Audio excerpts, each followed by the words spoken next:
everyone, Kate here. Welcome to the Payoff Podcast.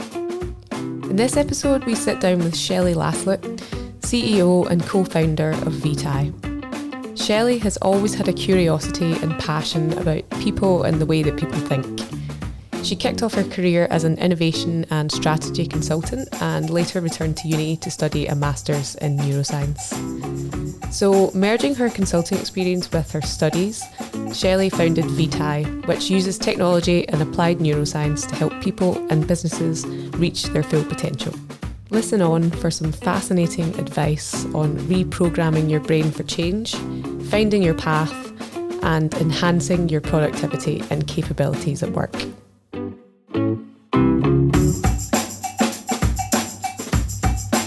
Welcome, Shelley, to the Payoff Podcast. We're really excited to have you here today. Thank you. Happy to be here. So I must say your career is very interesting and very impressive. The background, you've got so many different roles and it looks like that you've adopted quite a wide range of skills until you came into the position that you're in now. So I'm sure our listeners will have lots to learn from you. Maybe mistakes not to make might be the best takeaway for them. Do you want to kick off by just telling us a bit about your background and how Vitae came to be? That is quite a long story, but I'll try and keep it short. So I'm a social scientist. I've been a social scientist for a long time. I've worked in and out of business and industry, probably something we'll unpack a little bit later. I don't want to bore everyone with those details, but spent a lot of my career in London, so between here, Australia and the UK, in management consulting, so strategy and innovation was really where I played with tech.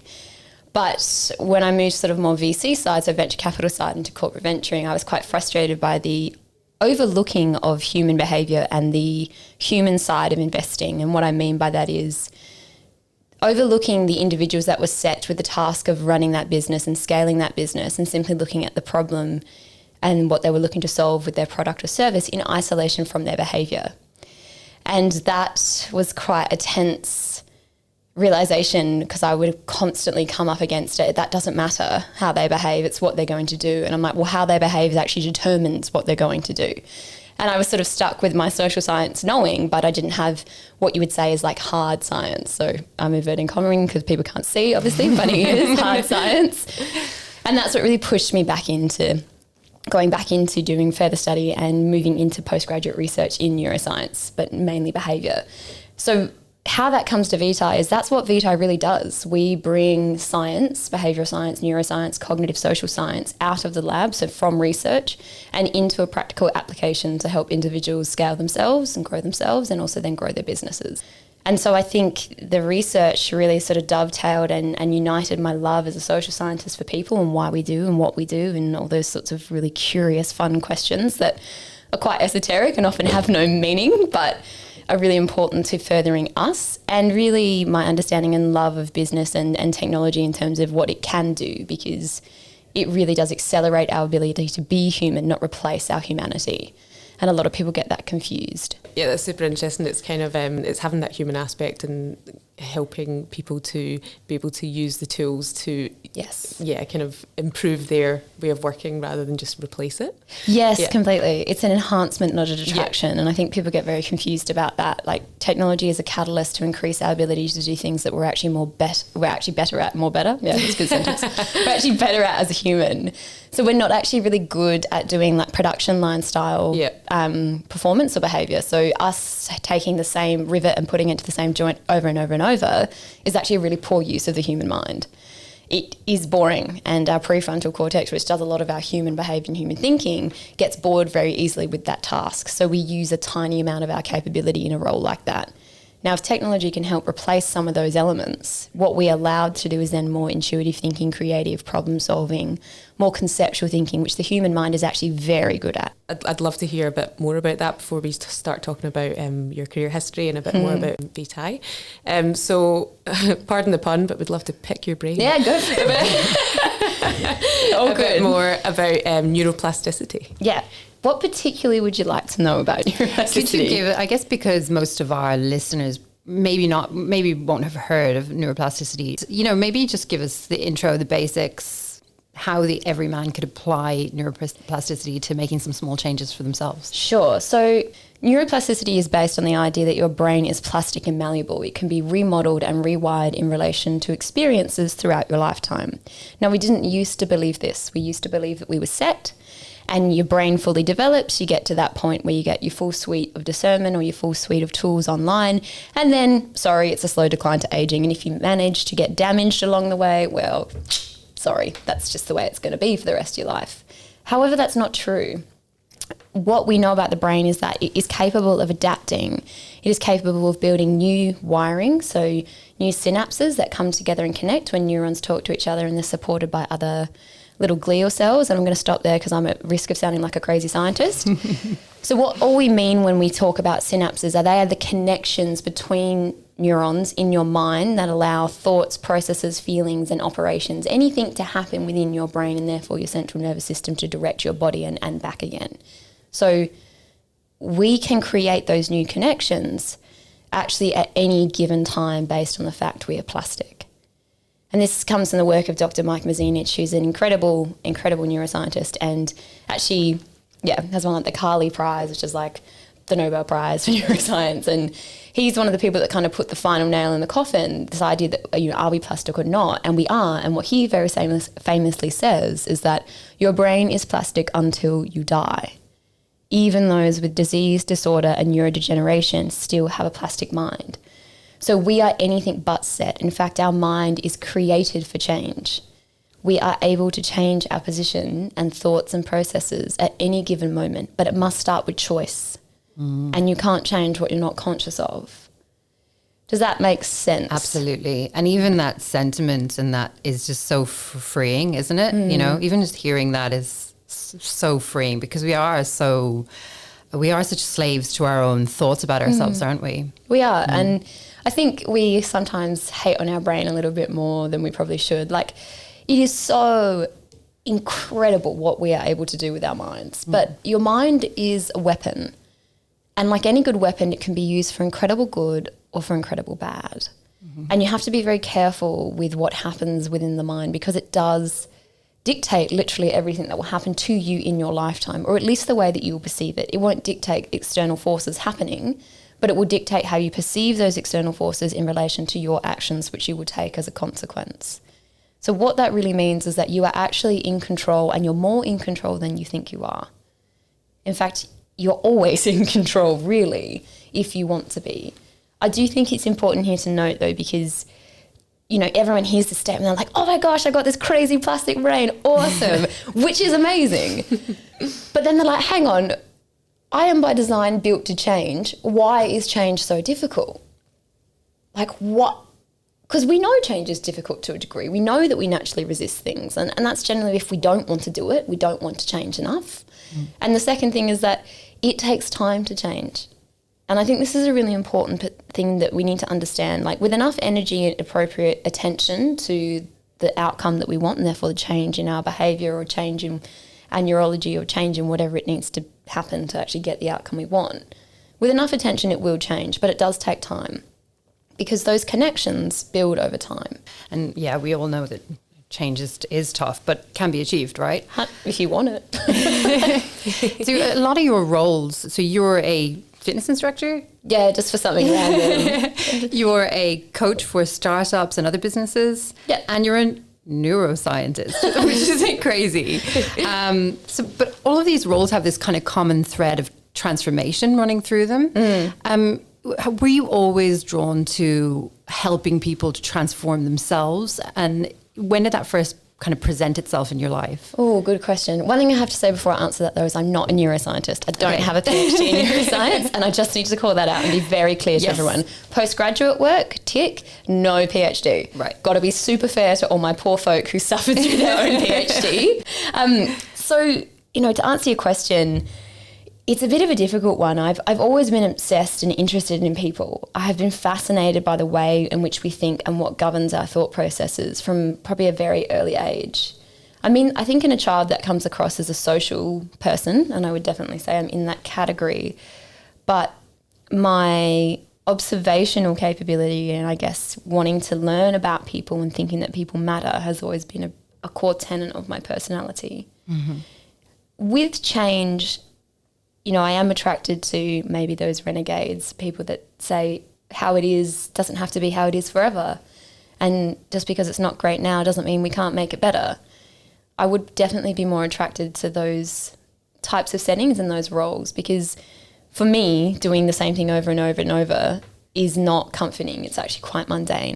Doing something to create value and drive impact, where you can see that you're able to enhance something within another person, so help them get from where they are to where they want to be, to me is the greatest feeling. It really obviously reflects in the work that you do now, and helping people with their confidence and leadership and everything like that. And I'd be interested to know about the methodologies that you use. I mean, and my assumption is that you might have used your experience in your consulting roles and your like design thinking training and sort of applied the experience you had studying neuroscience and merged them together. Is that correct? Pretty much. I mean, you're always going to see what you want to find. And what I mean by that is the eye sees what it wants to pay attention to.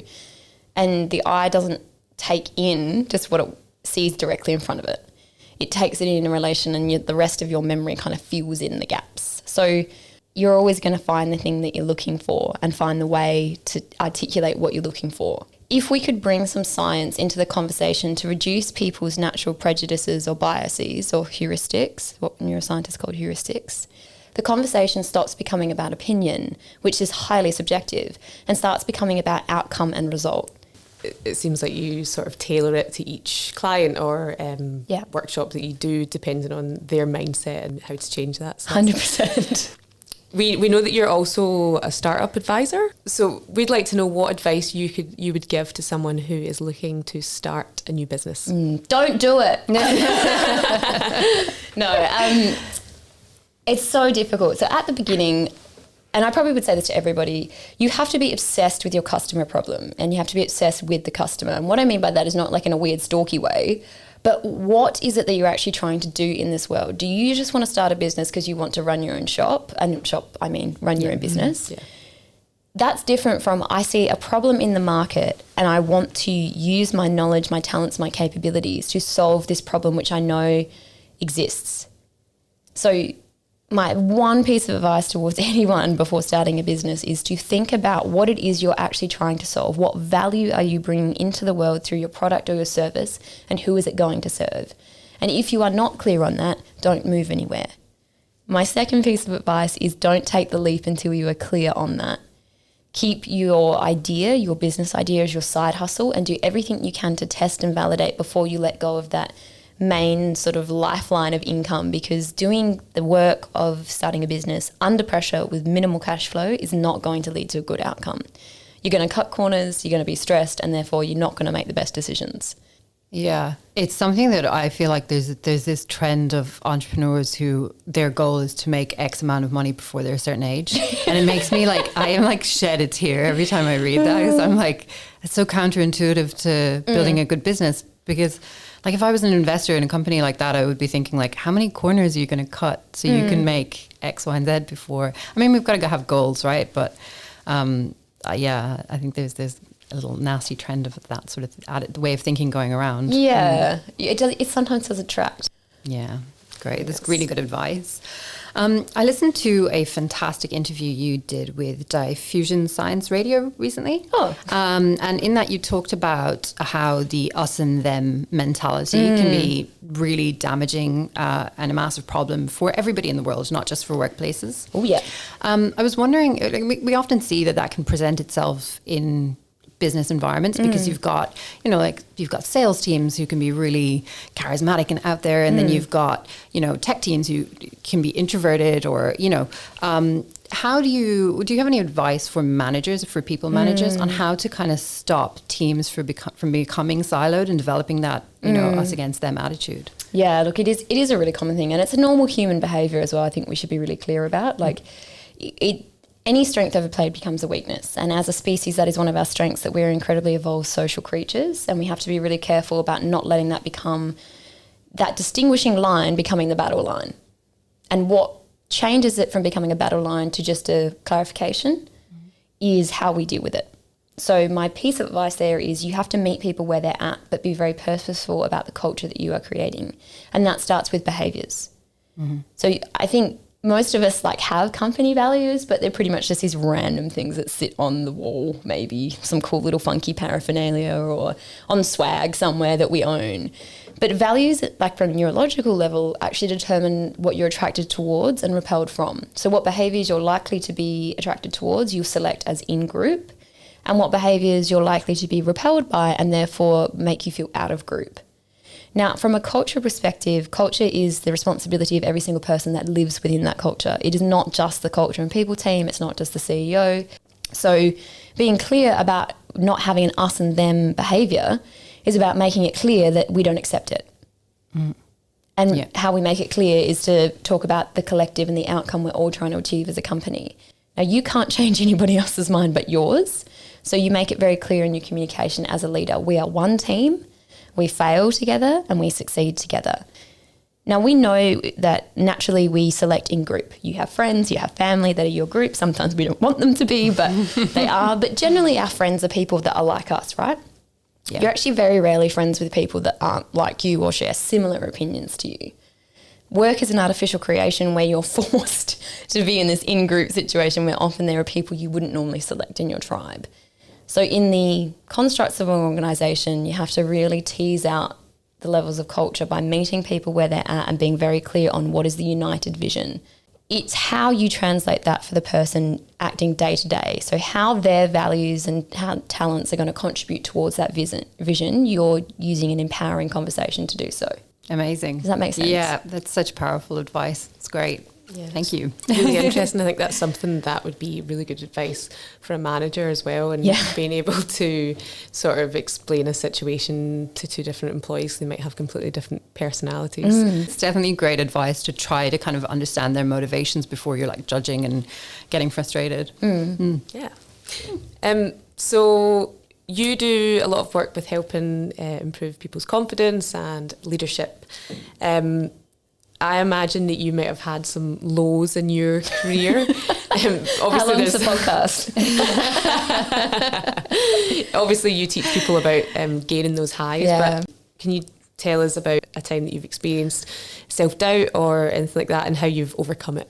Like every day. I think self-doubt is a really normal human condition. It's also the thing that keeps us humble. There's no such thing in the mind as fully negative or fully positive. It's all connected to something and has an up and a downside. I think the most important things to know about self-doubt is that it's okay to feel it. And I think this is true of feelings overall. Like feelings are neither good or bad, they just are. And similar to data, it's not what you do, it's not the data itself or the emotion itself that's negative or positive. It's what you do with it that characterises its attribute. But I am also very aware that the mind seeks to answer the question it's been asked. So if I look at a situation and look for all the reasons why I'm a failure or I screwed it up or I did the wrong thing or it's all my fault, I will find that data. I will even make it up in my head to find it, because we all do. But equally, if I'm fair and kind to myself and I look at maybe all the reasons this isn't my fault, and I go through that list, I'll find that data too. And somewhere in the middle is probably the truth. I think that's such good advice, though, to just take a minute, take that doubt that you might have and actually try to unpack it and think of reasons why it's not the case, because usually it is just something that's fabricated in your mind. And I think the more that people speak about that, you realise that everybody does the same thing as well, which is... It's part of being human.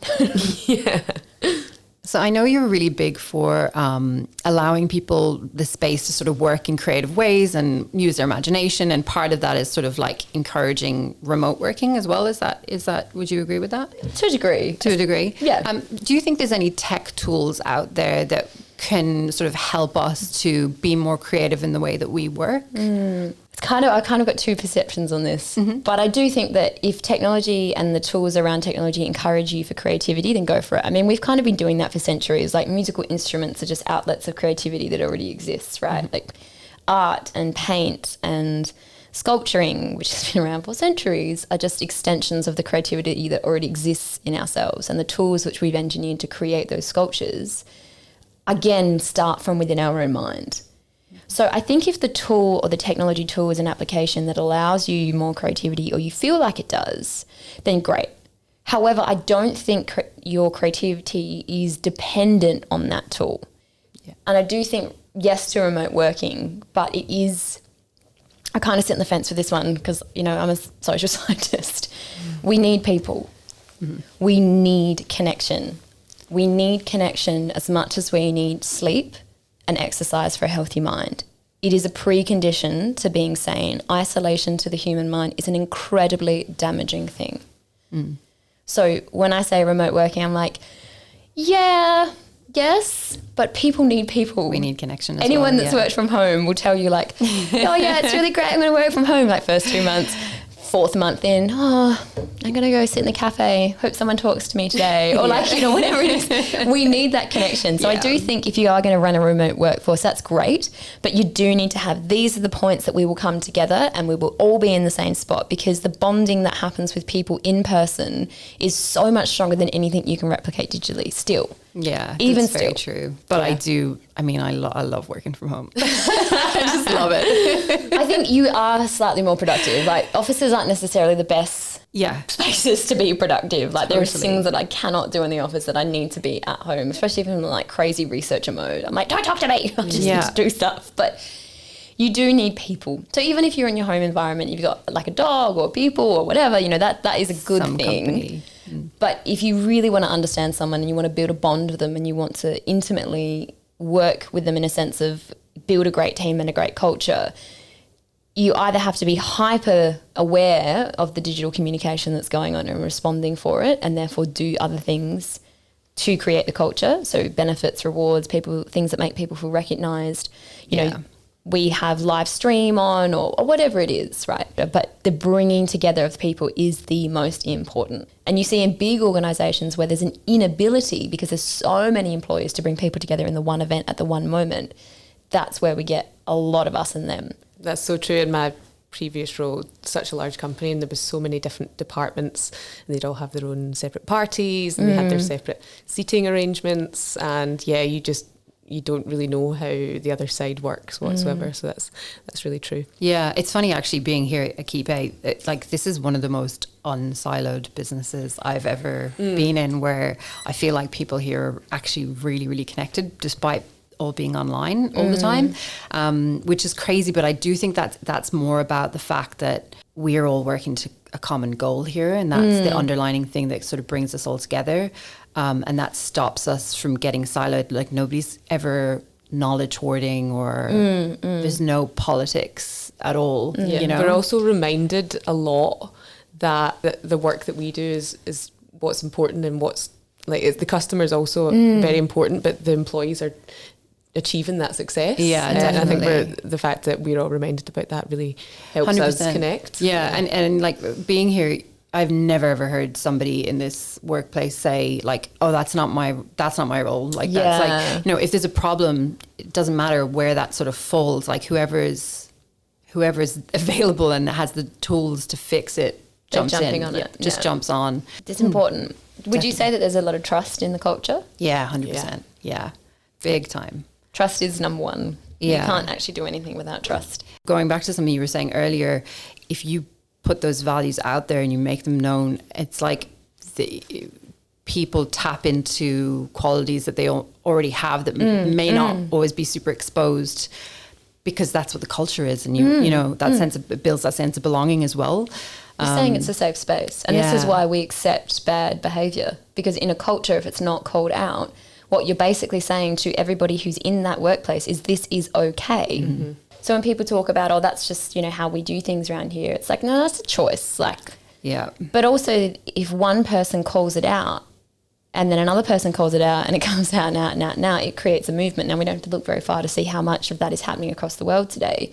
And I think a lot of people these days are like, it's not worth it. I don't want to be in those environments. And often they say, oh, that person's toxic, which I'm not a fan of, because I don't think people are toxic by nature. I think behaviour can be toxic. But you do swim in like an emotional soup, and when groups are together. So we do have things like mirroring neurons, which mirror behavior in others. We have a thing called mimicry, which we follow the behaviors of those around us. We will conform in group. And we also have something called emotional contagion. Our emotions are literally contagious. So like if you think about your employees or people you've worked with in the past, you know how there's that person that either like brings the mood up and everything's great, or super positive, which is awesome, but then can get annoying or whatever. Or you've got like the fun police in the office, police all the fun away, like everything is negative or whatever. You're actually starting to feel on those emotions. You actually start to wear other people's emotions like clothing. And often when you're in a workplace, it doesn't feel right. It's because you're wearing someone else's jacket, or you're walking in someone else's shoes, or you're picking up on all these things that actually aren't yours. Now, this isn't anywhere in the mumbo jumbo space. This is pure science. No. I'm like experienced this. I cannot go to stand-up comedy because if the comic bombs, I get embarrassed, like to the point where like I feel my empathy is extreme. Like I can't do it. It's extreme mentalizing. Yeah, I mean, you feel it. This is also what brings us to empathy and why we behave well. Like it's not like, okay, I can exactly say this is the point that we all develop empathy. We know whenabouts it happens as an infant. But what is the trigger for empathy is when you see pain in another, or when you see discomfort in another, because it fires your discomfort, you feel it, and then you want to fix it. However, we know this diminishes with people who don't identify with others as them, as it's in people they think are different, albeit from socially, sexually, racially, whatever label they want to put in to put distance. That need for empathy, or that willingness to go with empathy, decreases. And do you think it's just purely awareness is the key to changing that? Yeah, education, because even if I made you aware of your lack of empathy, if you didn't care about them, you'd be like, oh, well, yeah, so what? I already knew that. Mm-hmm. So it's about understanding what is it that really people drive through that. So what I mean by that is you've got to meet the person where they are. Like I can make you aware of a behavior. If you don't want to change it, there's literally nothing that can happen. I think it's also about, you've seen explorative journalism, you've seen where they take cynics and put them through the experience of the people they're judging harshly, and mostly they come out the other side going, oh my gosh, I just had no idea. Exactly, yeah. We're fascinated by the way that you work and the workshops that you've done, but unfortunately we couldn't have a workshop today. Although I feel like it has been. I feel like I've learned a lot. Yes. But do you have any tips just to end the podcast for people to use to improve their confidence or just the way they work every day? I'll answer just in terms of productivity and in terms of confidence. So productivity, the one thing I want people to know is that your brain actually can't multitask. It's a complete myth. Your brain actually just does one thing at one time. What we have got very expert as is outsourcing. So we all know how to drive a car and have a conversation. That's because our basal ganglia, which runs our motor neuron and our motor responses, is driving the car for us, and our prefrontal cortex is doing the talking. However, we are not doing both the same parts at the same time in terms of the same parts of our brain. When it comes to work, you cannot be in a meeting, write an email to somebody else and be present in that meeting. You cannot write a text message and be present with your children at the same time. You simply flick between tasks, and that has a huge cognitive load on your brain. It exhausts you, and you just end up doing two things poorly. So for a work context to be more productive, focus on doing one thing at one time. If your piece of work that you're trying to get done is focused, and you need focused time, then shut down other distractions so you're not distracted. The reason the office is often not as productive is because of the interruptions, because of trying to do too many things at once with too many cues. So if you want to create productivity for yourself, just structure your day to do certain tasks at certain times, and don't try and do everything at once, because you will just do lots of things poorly. Doing 4 things at once gives you the intelligence of an ape, literally the same. Don't do it to yourself. Don't go back in evolution. That's really good advice. And actually, I watched a webinar on this recently, and I've been trying to just focus on one thing. It's actually more difficult than you think, though, because your brain just automatically flicks to something else. Yeah. But I think that's awesome advice. Yeah, I feel like I needed to hear that this week, because I have just been having such a week of it purely because of that, like juggling way too many things and we dropping get addicted the ball. To it, though. We kind of like it because the prefrontal cortex is easily distracted. Yeah. It's like, oh, shiny thing over there. Oh, I wonder what's happening with Brad and Angelina. I'm going to write this email. Like, you just like, it does that. And that's cool. But you've got to sort of, okay, there's kind of like those little heart and brain cartoons. Yeah. That kind of happens within your prefrontal cortex all the time. Amazing. Thank you so much. We have spent a lot of time in here, so thank you so much for your time. Thanks a million. Thank you for having me. Really, really enjoyed this. This is brilliant. It's been so useful. Yeah. Thank you. This is Niamh. And this is Kate. We hope you enjoyed this episode. If you did, why don't you share it with a friend? And if you really liked it, subscribe and give us a rating. If you want to find out more about KeyPay, go to keypay.com. See you next time.